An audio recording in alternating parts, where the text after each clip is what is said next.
La actividad es una actividad demostrativa interactiva.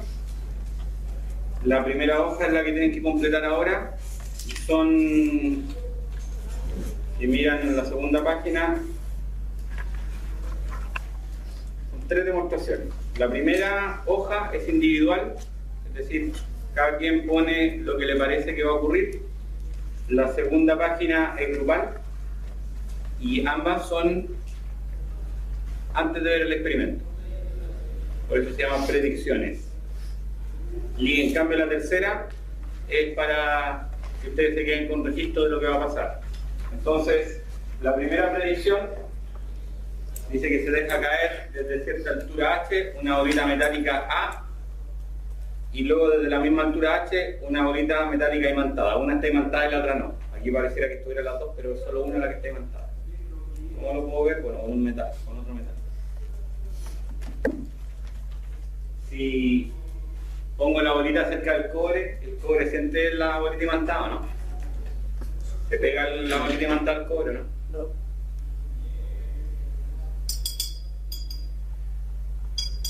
Ya.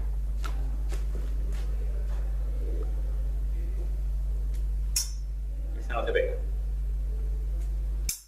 Es así. Ya. Entonces una imantada y la otra no. Entonces lo que voy a hacer yo es soltar la bolita dentro del tubo. Esa es la idea, soltar la bolita una y luego la otra dentro del tubo. Y la primera demostración tiene que ver con los tiempos de caída. Que ustedes digan qué va a pasar con los tiempos de caída. Si tardan el mismo tiempo en caer, si hay uno que cae antes que el otro, lo tienen que ustedes predecir. Es la demostración número 1. Pueden escribir sus predicciones ahora. La única diferencia entre una bolita y la otra es que una es imantada y la otra no.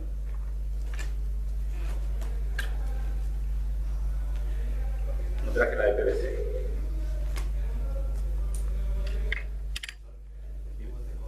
El tubo de cobre, sí.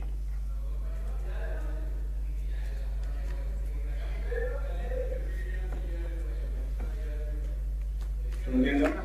No, no, que esté para eso, para lo mismo. Sí, no importa.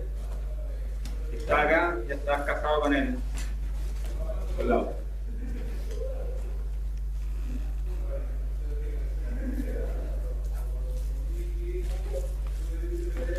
La segunda demostración es igual que la primera, solo que en vez de usar el tubo de cobre, se usa un tubo de PVC. ¿Cuál es la diferencia entre el cobre y el PVC?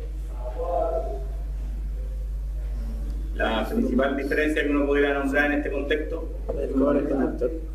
que uno es aislante y el otro es conductor. Como no traje el de PVC, lo que voy a hacer es la voy a soltar en el aire. El aire también es aislante. Entonces voy a soltar las dos bolitas simultáneamente en el aire, que va a ser más o menos lo mismo que ocurriría dentro del tubo de PVC.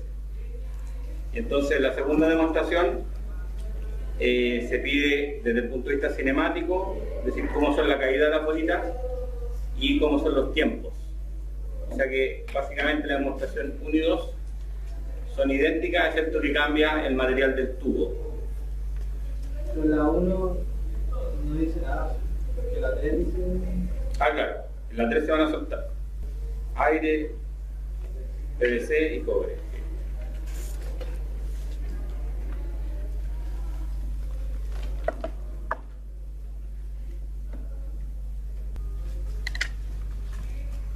Andrés Carvajal, ¿está? Andrés, cuéntame qué dices tú que va a pasar en la primera demostración. En la primera, se dejan caer las bolitas en el aire. Y la primera pregunta es cómo es la caída de las bolitas, cinemáticamente hablando. Ya, pero eso en comparación una con la otra, pero cinemáticamente hablando, ¿qué características cinemáticas tiene la caída de las bolitas? Bueno, tiene una aceleración hacia la velocidad aumentada. Ya, o sea, tiene caída con aceleración. ¿Y la aceleración cómo es? Y entre las dos bolitas, ¿cambia la aceleración o es la misma? Ya, gracias. Pablo Galleguillos, tu respuesta a esa misma pregunta. ¿Cómo son la caída de las bolitas cinemáticamente hablando? Es como una caída libre, por así decirlo. Caída libre. ¿Y los tiempos de caída? ¿Van a ser igual? Iguales.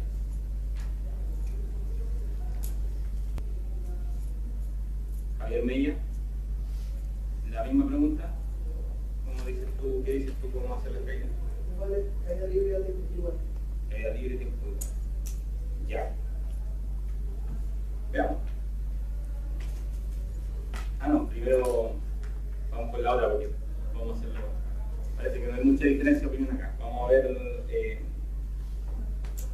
la segunda demostración, el tubo PVC. No acá es el tubo PVC, así que no la vamos a poder hacer. Pero si conocen la diferencia fundamental entre el tubo PVC y el tubo de cobre, el aire tiene las mismas propiedades eléctricas, más o menos, o sea, son aislantes los dos. Y dentro del tubo PVC podría haber diferencias. Y en el caso del cobre, vamos por el cobre. Natalia Ormeño, la última pregunta. Ahora se dejan caer por el interior del tubo de cobre, que es este. Entonces, una está imantada, la otra no. Cinemáticamente hablando, ¿cómo es la caída de la bolita? ¿Ya? Entonces no es caída libre, pero ¿y la aceleración? ¿Tiene aceleración? ¿Tiene velocidad constante? Ya. ¿Y los tiempos de caída? Ya. Y la B es la imantada, ¿no? La imantada tarda más tiempo, dices tú, en caer que la sin imán. Patricio Vázquez. Patricio, misma pregunta. Ahora tenemos el tubo y dejamos caer las bolitas por dentro del tubo. Aquí tengo más o menos la misma respuesta. ¿Cuáles serían entonces? La no imantada cae libre y la otra cae un poco más desfasada. Ya, y la aceleración de la segunda, ¿cómo es respecto a la primera? La imantada respecto de la no imantada. La aceleración es mayor. Entonces, ¿cuál cae antes? La imantada cae antes que la imantada.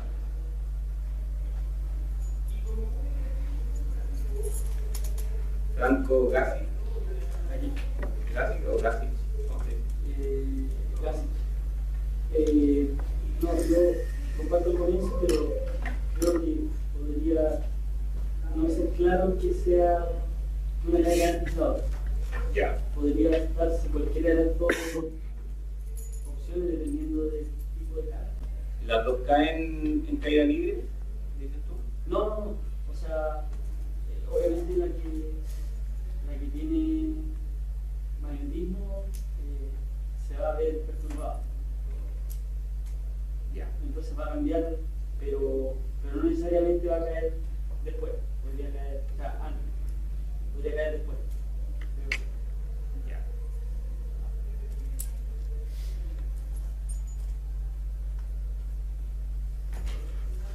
Ya, lo que vamos a hacer ahora entonces, dan vuelta a la página, se agrupan la 3 y discusión entre ustedes.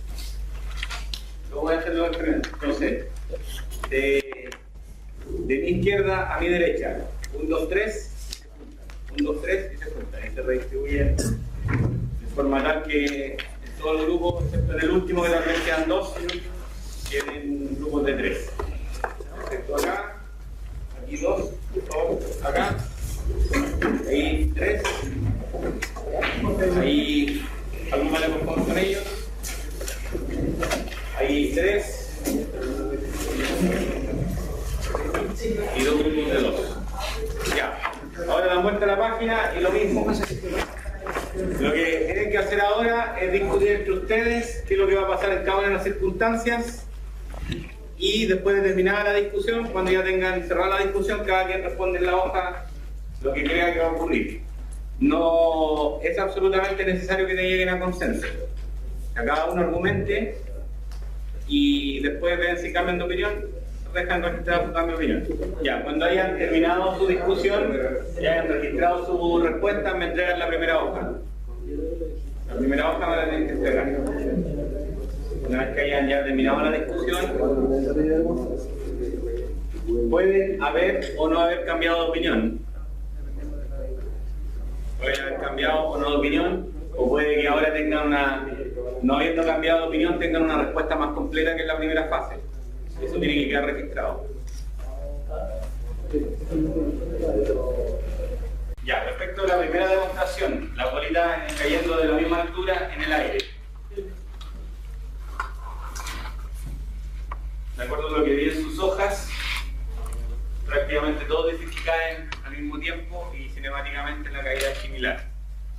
Caída libre. ¿Hay alguien que pueda argumentar algo diferente? ¿No? Ya, entonces vamos a hacer la demostración ahora.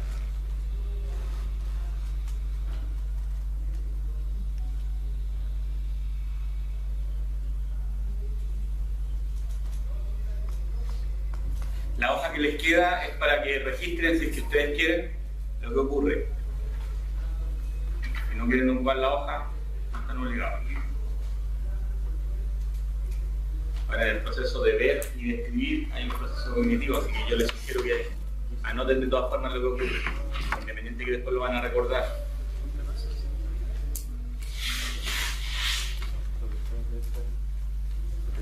Ya, tú ya tenías escrita tu demostración 1, ¿cierto? Sí. Para poder hacerlo. Ya, entonces, claro, como no soy una máquina, probablemente no sean exactamente de la misma altura, ni exactamente en el mismo instante que la suelte, pero lo voy a intentar. En el laboratorio uno que puede hacer esto controlado es más simple, pero acá está el error humano. Pero, no sé, están aquí la tengo. Lo voy a soltar. Ahora.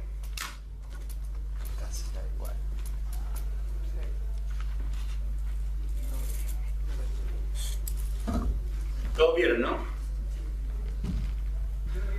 A ver, ¿quién vio? Levanten la mano que vio lo que pasó. Ya, descríbeme lo que viste. Dos bolas caen. ¿Ya? ¿Y cómo fueron las caídas de una respecto a la otra? Casi igual. Ya. ¿Y la diferencia se la podemos asumir a mi error humano o...? Sí. ¿Alguien más? Acá, uno de los que está delante. ¿Cómo cayeron? Ya. Y la diferencia será error humano, ¿no? Vámonos nuevamente.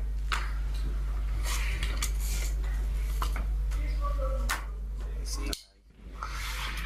Ya, ahí está claro que hay una que está imantada, ¿no? Ya. No tengo lo traje el tubo PVC. No traje el tubo PVC. Así que vamos a saltar a la tercera. En la tercera vi opiniones diversas.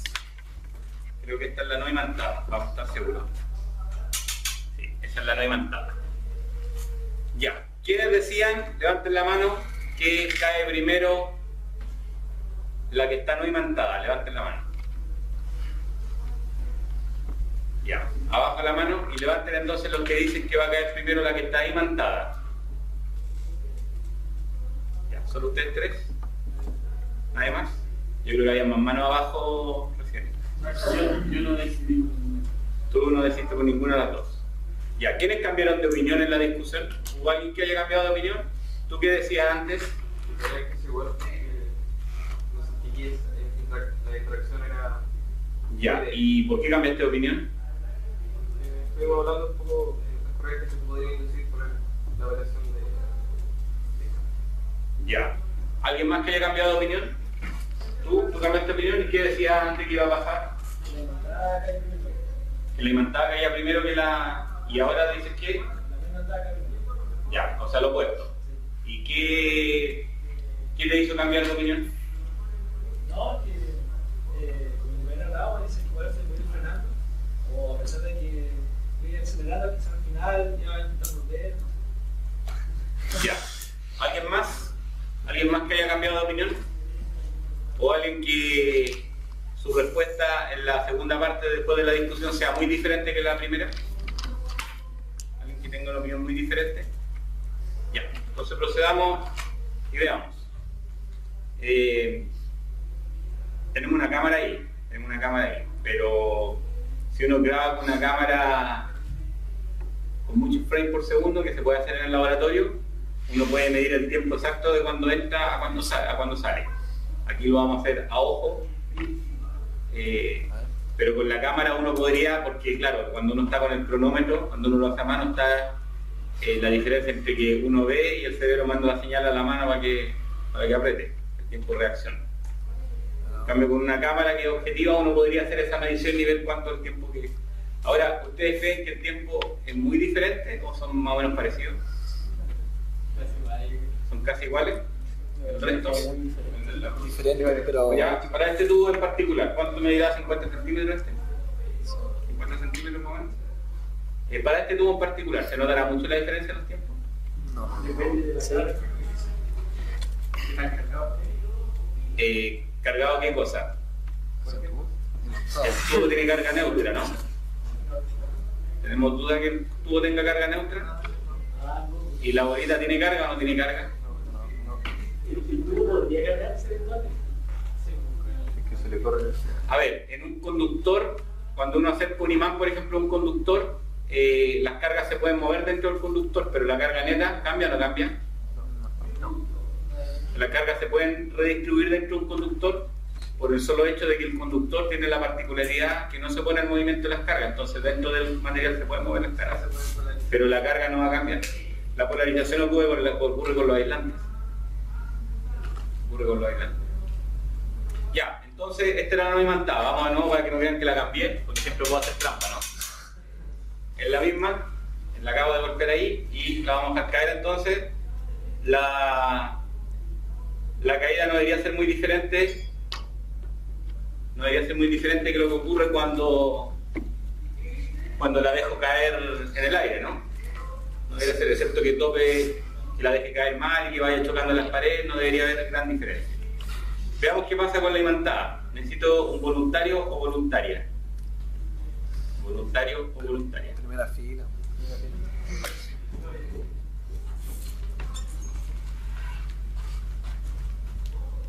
Por favor, sin darle espalda al público. Sí, manténlo ahí. Lo que voy a hacer es, ver dónde quedó la otra bolita. Voy a estar pegando alguna de mis llaves, ¿no? Ahí está.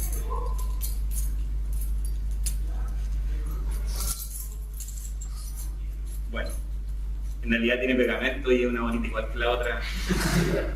Ya, para que quede claro. Esa no queda pegada, ¿no? Y esta la pega. Entonces ahora la voy a tomar con las manos cambiadas para que no vean que no las mezclo ni nada, ¿no? Y en realidad contra el lado derecho, por favor. La voy a, de nuevo, voy a poner levantada en la mano derecha porque mi mano izquierda es más torpe. Esa es la que está imantada. Mi mano izquierda es más torpe, entonces no quiero que influya en el resultado. Ya, entonces, a ustedes eran los que pensaban diferente que el resto, ¿no? Ya, esta es la imantada y esta es la no imantada. Y la voy a dejar caer más o menos a la misma altura.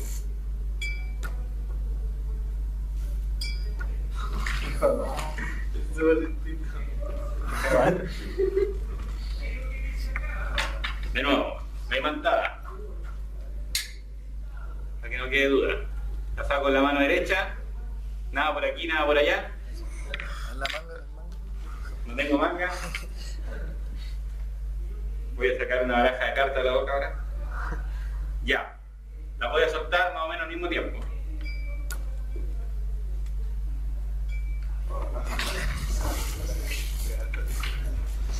Gracias.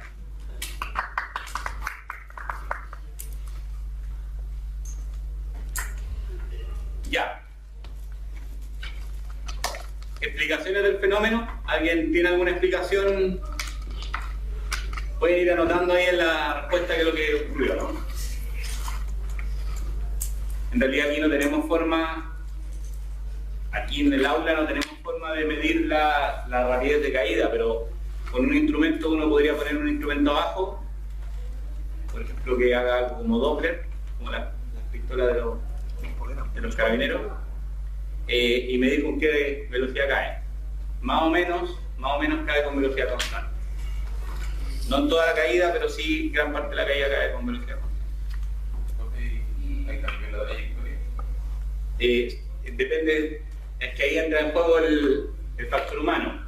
Si uno lo hace, si uno lo puede hacer, por ejemplo, con un electroimán, sostenerla arriba con un electroimán y soltarlo simultáneamente los dos, y que el tubo no sea tan pequeñito de manera que no vaya a golpear, no debería haber... Claro, de nuevo está el factor humano ahí de por medio, pero la verdad que como ustedes se podrán dar cuenta, el tiempo de caída es bien diferente. Entonces el factor humano no es tan influyente. Si los tiempos de caída fueran más o menos parecidos, sí podría ser relevante el factor humano, el que uno no lo suelte, o que al soltarlo uno le dé una pequeña velocidad inicial, o que esa velocidad inicial no vaya vertical hacia abajo, sino que vaya en diagonal, entonces podrían aparecer otros fenómenos. Ya, la explicación física, ¿cuál debería ser? ¿Alguien tiene alguna hipótesis de la física detrás de esto? ¿Tu nombre? Andrés. ¿Por qué crees tú que pasa lo que acabamos de ver? Porque como está cargada, o sea, no está cargada, es un imán. ¿Ya? Líneas de campo, una tiene su norte y tiene su sur. ¿Ya? Y bueno, línea de campo, al fin y al cabo, que la rodea, por así decirlo. Y cuando va bajando, consigue un campo magnético variable. Y ese campo magnético variable... ¿Y dónde produce ese campo magnético variable? Adentro del tubo. Adentro como la fila. Ya. Conductor. El tubo lo podría pensar entonces como... Lo podría pensar como una bobina, ¿no? Sí. Para estos efectos lo podría pensar como una bobina. Ahora, ¿alguien más que quiera aportar a la...? Yo había pensado que podía existir una corriente y el campo eléctrico contrario que decía que tú acelerar la contra de eso y no se me... Ya, a ver, ¿la corriente dónde iría? Partamos por, como dijo el descuartizador, por partes. ¿La corriente dónde se produciría? En el tubo. Y una corriente en el tubo, ¿en qué manera iría la corriente? ¿De arriba hacia abajo? ¿En diagonal? ¿Cómo sería la corriente? Si está un solenoide viéndolo así, sería así. Ya, bueno, uno puede pensar el tubo como un solenoide. Sería así, para generar eso. Ya, y entonces la corriente que se produciría, en realidad uno podría pensar en dos anillos acá. Déjenme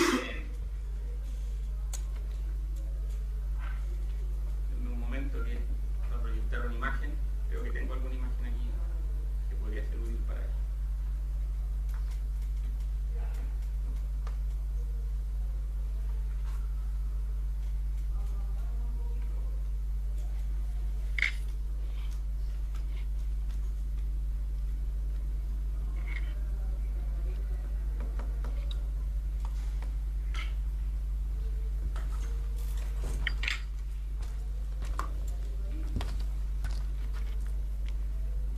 No es exactamente igual, pero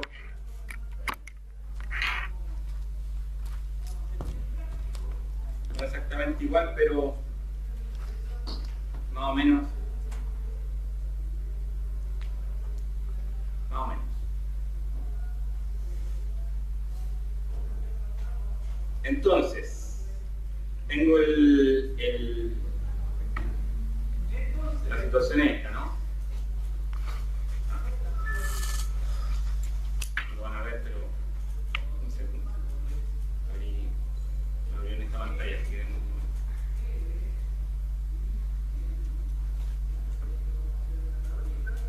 Ahí.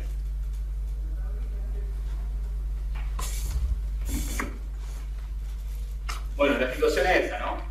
La situación es la bolita, el tubo, y a medida que la bolita cae, uno puede pensar en dos anillos de cobre, uno encima y uno abajo.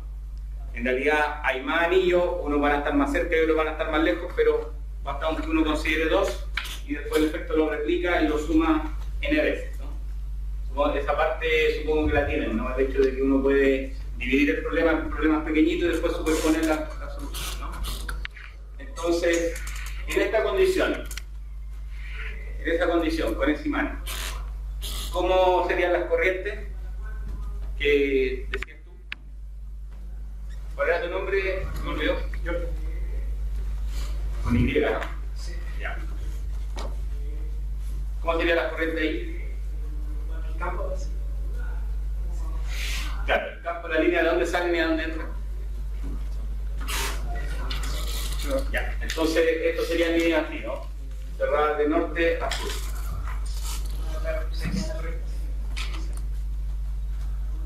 Ya, podemos predecir la dirección de la corriente, ¿no?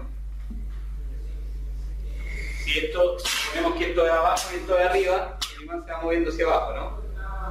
¿Qué pasa con el... ¿Qué ley es la que está involucrada acá? Entonces en Faraday debería haber acá una corriente inducida, pero hay dos posibilidades, ¿no? Una corriente así y una en dirección opuesta. Dos posibilidades. Si uno lo mira desde arriba, podría ser sentido horario y antihorario, ¿no? Mirándolo desde arriba, el anillo. En este caso, si esto cae con menor aceleración, ¿en qué dirección va la fuerza magnética? ¿Cómo sabemos que va hacia arriba? ¿Cómo? Ya, tiene la gravedad, es una fuerza que apunta hacia abajo, ¿no? Y para que se frene, entonces la fuerza tiene que ir en la dirección opuesta. Tiene que ir en la dirección opuesta.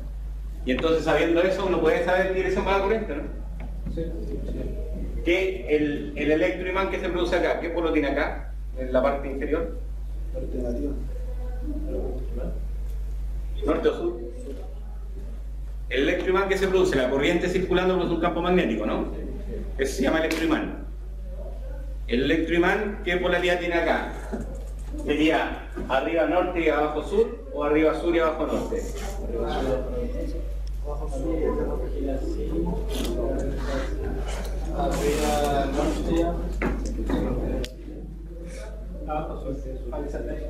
Ya, discutan, un minuto como mucho, discutan entre ustedes si es norte-sur o sur-norte.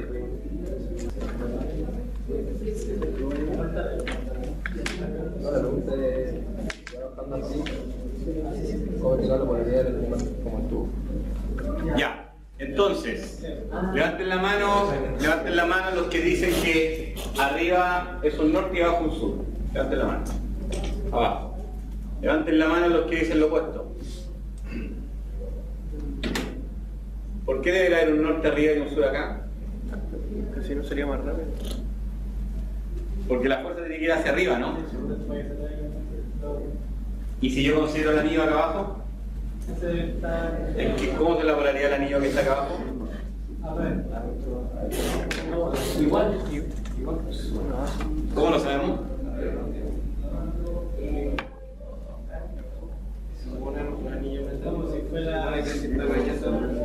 ¿En qué dirección tiene que ir la fuerza? Ya. En eso estamos todos de acuerdo, ¿no? Ya, entonces, para que acá el electroimán produzca una fuerza hacia arriba, ¿cómo es la polaridad de ese electroimán?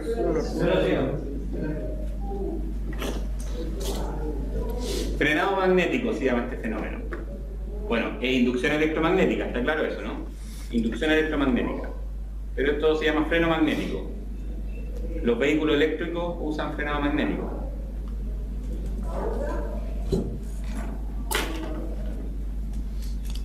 Imagínense frenar un tren que se mueve a 300 kilómetros por hora o más. El frenado por fricción produce lo que produce calentamiento. Produce calentamiento y por lo tanto, si el calor que representa desde el punto de vista energético, pérdida de energía. Pérdida de energía. Porque es energía en disipación. Por lo tanto, es mucho más eficiente un sistema de frenado magnético que un sistema de frenado por contacto, por roce, por fricción. Ya, la física sirve para cosas. La física sirve para cosas. Como les comenté en la clase pasada, el mundo del siglo XXI en el cual estamos inmersos ya claramente estamos en el siglo XXI, ¿no? Hace 10 años atrás uno todavía tenía sus dudas pero aquí estamos ya abiertamente en el siglo XXI. Y en el siglo XXI los vehículos eléctricos, por ejemplo, no son algo de la ciencia ficción. Tampoco es algo que uno ve todos los días en la calle, por lo menos acá, si ustedes van a algún país civilizado, en Europa uno ve vehículos eléctricos en la calle. Entonces, los trenes, también hay trenes de levitación magnética, Claro, pero eso bueno, sí, sí. La verdad que me imagino yo, no sé la verdad cómo es la maquinaria de los motores pero me imagino que también deben usar un sistema de frenado magnético, no estoy seguro. Pero no estoy seguro, la verdad. Porque esta debe ser tecnología de los años 50, por lo menos los más antiguos. Ojo que no hay buses de combustión interna que de los años 50 que estén funcionando actualmente. O sea, tendrán problemas mecánicos esos buses, pero los problemas de las máquinas eléctricas tienen un tiempo de vida útil mucho más grande que las máquinas de combustión interna. Ya, con esto doy por cerrado la primera parte de las ecuaciones de Maxwell, por lo menos de la forma integral. Dime. ¿Y con el PVC era así lo mismo que con el aire? Sí, lamentablemente no lo traje, pero el PVC como es un material aislante, sí, hay femi-inducida. ¿Por qué no hay femi-inducida? ¿Qué dice la ley de Faraday? La ley de Faraday dice que si el flujo magnético cambia, supongamos cambiamos anillo por un anillo aislante. Lo que dice la ley de Faraday es que si el flujo magnético cambia en esa superficie definida por ese anillo, tiene que haber una FEM. Ahora, que haya corriente o no haya corriente, ese es otro problema. Porque eso requiere la ley de Ohm. Si el material es ósmico, si el material es aislante. Pero la FEM inducida tiene que existir igual. El punto es cómo mido la FEM inducida en un material aislante. Ese es otro problema. Pero según la ley de Faraday debería haber FEM inducida también. Lo que no va a haber es corriente porque el material es aislante.